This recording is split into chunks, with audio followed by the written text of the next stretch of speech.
mean to call you a filthy beast, little.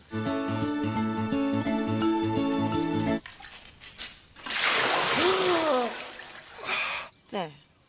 Look, you're forgiven with a proper kiss. So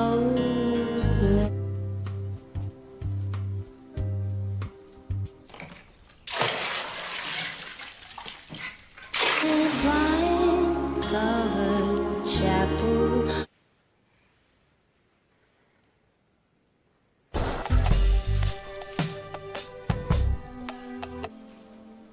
Every day I see you.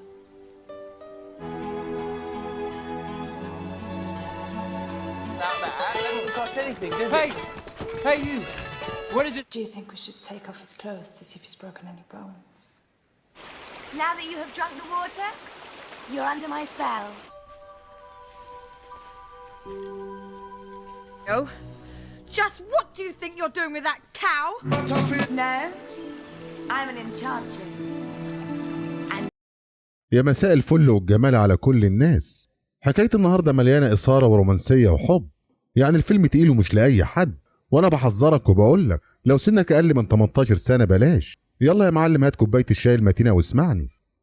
بيبدأ فيلم الليلة مع شاب قروي اسمه لورانس، عنده 26 سنة، وبنشوفه هو طالع يجري من حرس القائد ساربينيو، وبسبب خفته ورشاقته نجح إنه يهرب من الحرس. وقتها القائد ساربينيو اتعصب على جنوده وفضل يهين فيهم واحد ورا واحد، وطلب منهم يجيبوا الواد ده من تحت الأرض وإلا هيخلص عليهم. علشان كده الحرس دوروا عليه في كل مكان لحد ما وجعوا فيه وبدأ يحاصروه من كل مكان، لكن لورانس بسبب مهارته وخفته نجح إن هو يخلص عليهم. بعد كده راح عند القائد ساربينيو وفضل يضحك قدامه ويستهزأ بيه، وقال للرجالة بتاعتك كلهم خلصت عليهم. بعد كده سابه ومشي بسرعة قبل ما باقي الحرس يتجمعوا عليه مرة تانية. وساعتها القائد ساربينيو قال له لو العمر في لحظة هجيبك من تحت الأرض، واعتبر نفسك في أعداد الأموات. في المشهد اللي بعد كده يا معلم لورانس بيروح عند صاحبه وحكى له على اللي حصل معاه. راح صاحبه وقال له لازم تسيب البلد بسرعة لأن القائد ساربينيو مش هيسيبك في حاله وفعلا هيخلص عليك.